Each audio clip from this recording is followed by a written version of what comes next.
Praise the Lord my dear brothers and sisters, मैं आप सभी का स्वागत करता हूं मेरे YouTube channel prayer word of hope में।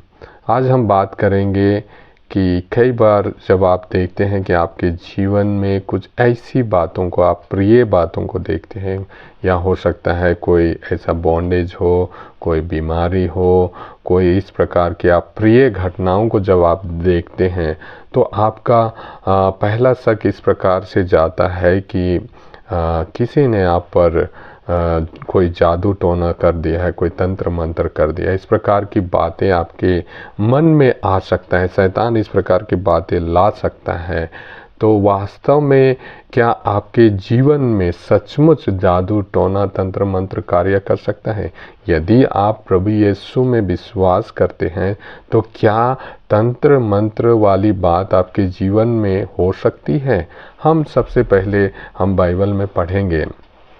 आप युदित के ग्रंथ पढ़ेंगे तो यहाँ पर भी एक ही कारण है जो इस बात को पूरी तरह से साबित करता है, जो मैंने कहा कि पाप ही ये वजह है जिसके द्वारा से शैतान को लीगल राइट मिलता है, आपके शत्रुओं को लीगल राइट मिलता है, आपके जीवन में कार्य करने के लिए, विनाश लाने के लिए, बीमारी लाने के लिए, बंधनों में फंसाने के लिए, इस प्रकार के कार्य करने के लिए ये लीगल राइट मिल जाता है। पाप के द्वारा ही शैतान हमारे जीवन में कार्य कर सकता है, शत्रु हम पर हावी हो सकते हैं, केवल पाप ही है। इसीलिए पाप का खात्मा करने के लिए प्रभु को एक कीमत देनी पड़ी, अपने प्राण देने पड़े, अपने लहू बहाने पड़े। और यहाँ पर यदि हम देखें तो ये बात को स्पष्ट साबित होता है कि पाप ही वो कारण था जो हमें इस प्रकार के बंधुआई में भेज देता है। यहाँ पर हुआ क्या था? युदित के ग्रंथ, यदि आपके पास जब भी समय मिले इस वचन को जरूर पढ़ें। यहाँ पे 5 में मिला था कि सभी राष्ट्र, जो वहाँ का जो आसोरी राजा था, यहाँ पर देखते हैं आसोरी राजा जो था उसने नबूकदनेजर जिसका नाम था, उसका सेनापति जो होलोफर्नेस था बहुत ही शक्तिशाली था, और सभी राष्ट्रों के लिए इन्होंने राज्य आज्ञा निकाल दी कि जो राष्ट्र जो है इनके साथ संधि नहीं करेंगे उनके लाश बिछा देंगे, लुटवा देंगे, नष्ट कर देंगे उनके नगरों को, इस तरह से। और करना उन्होंने प्रारंभ कर दिया था।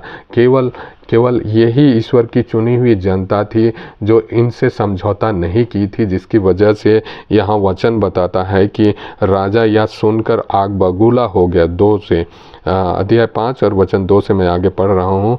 उस समय यह सुनकर वह आग बबूला हो गया। उसने मोआब के सब सामंतों, आमोन के सेनाध्यक्ष और तटीय प्रांतों के सब क्षत्रपों को एकत्र कर उनसे कहा, कनानियों मुझे बताओ कि ये कौन सी जनता है जो पहाड़ों पर रहती है, और वे कौन से नगर में है जिनमें वो निवास करते हैं? उसकी सेना कितनी बड़ी है और उनका सामर्थ और शक्ति किस बात में है? उसकी सेना का नेता कौन है, राजा कौन है? और पश्चिमी देशों के निवासियों में क्यों अकेले ये मुझसे मिलने नहीं आए? अकेले ये क्यों ही ऐसे जनता है जो मुझसे समझौता नहीं किया? क्यों ये दुस्साहस किया? राजा ये बात पूछता है तो उत्तर में मिलता है कि यहाँ पर आगे वचन 17 में यदि आप पढ़ेंगे तो यहाँ पे मिलता है, हमें पढ़ने को मिलता है, जब तक यह अपने ईश्वर के सामने पाप नहीं करती तब तक यह सकुशल रही, क्योंकि इसका ईश्वर जो अधर्म से घृणा करता है इसके साथ था। यानी कि जब ये लोग पाप करते थे तब तक ईश्वर का क्रोध भड़क उठता था, तब दुश्मन जो हैं, शत्रु जो हैं उस पर हावी होते थे। तो यही बात इनकी कमजोरी जो है हमारी कमजोरी है, जिस पर शत्रु को ये अवसर हो सकता है, मिलेगा कि हम पर हावी होने के लिए, हमें नष्ट करने के लिए, जब हम पाप की स्थिति में रहेंगे। यहाँ इस पर क्लियर हमने दोनों जगह में हमने गणना ग्रंथ में भी देखा, 25 में देखा कि जब वो व्यभिचार किए, पाप में गए तो ईश्वर का क्रोध भड़क उठा। क्योंकि वो अधर्म से घृणा करता है। जिसने अपने पुत्र को पाप को मिटाने के लिए, पाप के प्रायश्चित के लिए अपने पुत्र को दिया, क्या हम उसी बात को दोबारा से कर सकते हैं?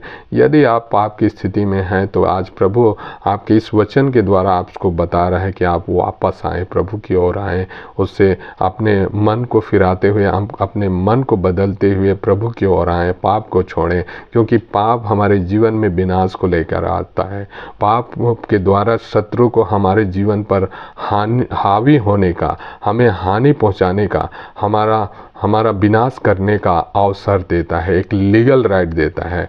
आज प्रभु इन वचनों के द्वारा आपको जितने भी आपके जीवन में पाप की स्थिति है उनसे छोड़कर वापस प्रभु की ओर मुड़ने का एक आह्वान कर रहे हैं आपसे, आपको ये बता रहे हैं इन वचनों के द्वारा। तो आज के लिए इतना ही। अगले वीडियो में हम एक नए विषय के साथ फिर आपसे मुलाकात करेंगे। तब तक के लिए आप सबको goodbye, thank you and God bless you.